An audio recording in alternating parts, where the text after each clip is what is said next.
जय हिंद दोस्तों, वंदे मातरम। स्वागत है दोस्तों आप सभी का स्टडी विद अक्षर मिश्रा के चैनल। जय हिंद दोस्तों, वंदे मातरम। स्वागत आप सभी का सिलेक्शन विद अक्षर मिश्रा के चैनल पर। आज का हमारा टॉपिक दोस्तों जैन धर्म के बारे में होने वाला है। आज हम इसी क्लास में जानेंगे दोस्तों जैन धर्म के बारे में। इससे पहले मैंने आपको बौद्ध धर्म के बारे में बताया था, जो कि काफी डिटेल में बताया था। ठीक इसी प्रकार आज हम जैन धर्म के बारे में जानेंगे।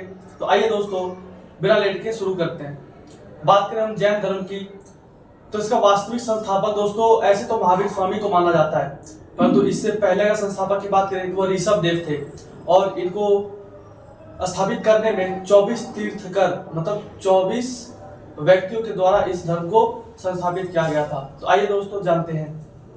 पहले हम जानेंगे इसे कुछ मुख्य भूमिका, तब हम जानेंगे महावीर स्वामी के जीवन के बारे में, जो कि एग्जाम के पॉइंट ऑफ व्यू से इंपॉर्टेंट है।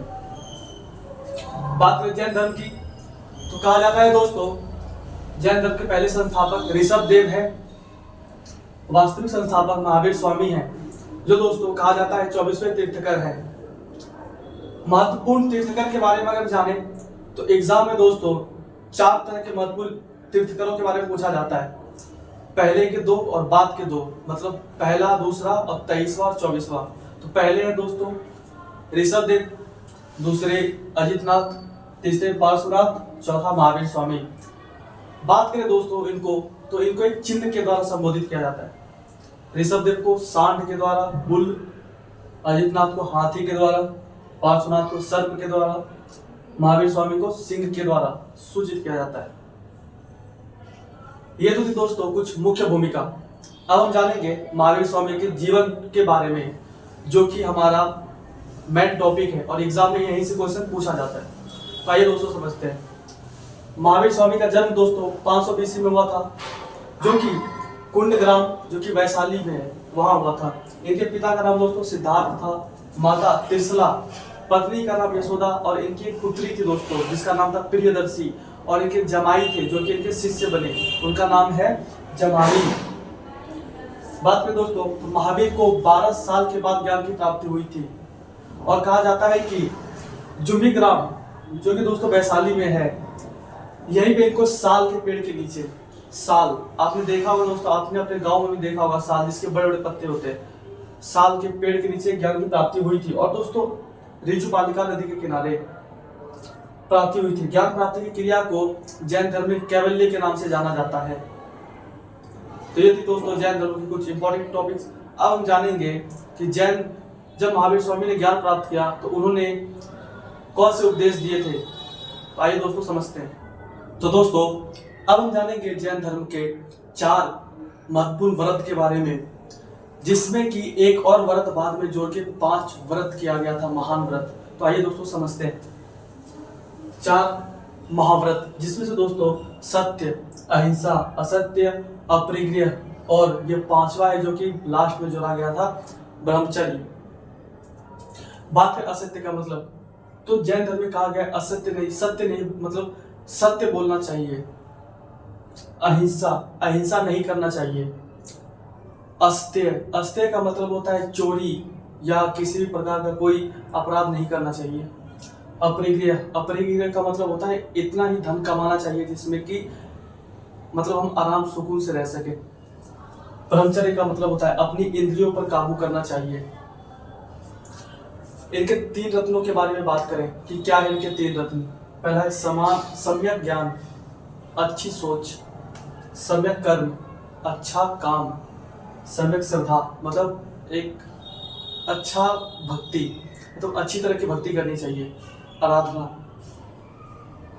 कहा जाता है दोस्तों कि ये जो जब महावीर स्वामी ने ज्ञान प्राप्ति की थी तो उन्होंने सबसे पहला ज्ञान या उपदेश पावापुरी में दिया था और उनकी मृत्यु भी कही जाती है दोस्तों 468 BC में पावापुरी में ही हुई थी।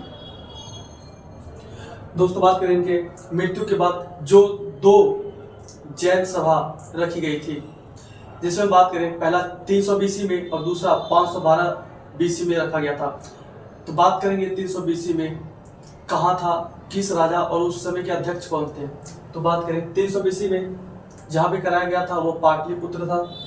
उसके अध्यक्ष मतलब जो मैनेज करे स्थूलभद्र थे और राजा जिनके नेतृत्व में कराया गया था वो चंद्रगुप्त मौर्य थे। 512 बीसी में दूसरा कराया गया था और दोस्तों ये बल्लभी गांव में कराया गया था और इसके अध्यक्ष थे दोस्तों देवादी क्षमावर्धन। इतिहास में इनके राजा के बारे में पता नहीं चलता है, बस इतना सा ही दिया गया। और दोस्तों कहा जाता है कि जब प्रथम सभा हुआ था तो 300 बीसी के दौरान जैन धर्म 2 भागों में बढ़ गया, एक दिगंबर एक श्वेतंबर। आपने देखा होगा कई जैन को जो कि बिना कपड़ों के भी घूमते हैं और एक जैन को देखा होगा जो कि आप सफेद कपड़ों में घूमते हैं, सफेद वस्त्र को धारण करके। दिगंबर जो है दोस्तों ये दक्षिण भारत का मतलब कहा जाता है, इन्होंने अपने धर्म को दक्षिण भारत में प्रचार किया था। श्वेतांबर जो है दोस्तों वह उत्तरी भारत में रहते हैं, उत्तरी भारत में इन्होंने अपने धर्म का प्रचार किया था।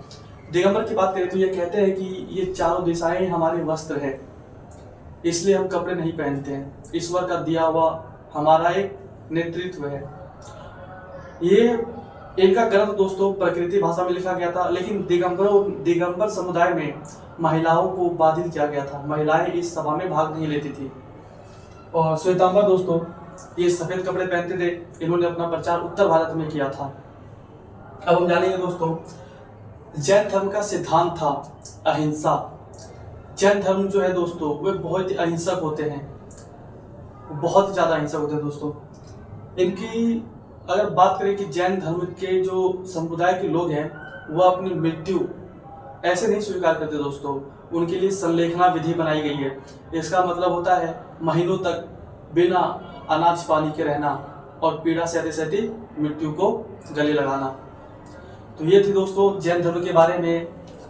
मैंने बहुत ही अच्छे तरीके से धार्मिक क्रांति को समझाया, बौद्ध धर्म को भी समझाया और जैन धर्म को भी समझाया। तो यहाँ पे हमारा दोस्तों धार्मिक टॉपिक खत्म होता है। कल से हम जानेंगे मगध के उत्थान में किन किन राजाओं का सबसे बड़ा हाथ था। तो मिलते हैं दोस्तों आपको अगली क्लासेस में, तब तक के लिए जय हिंद जय भारत।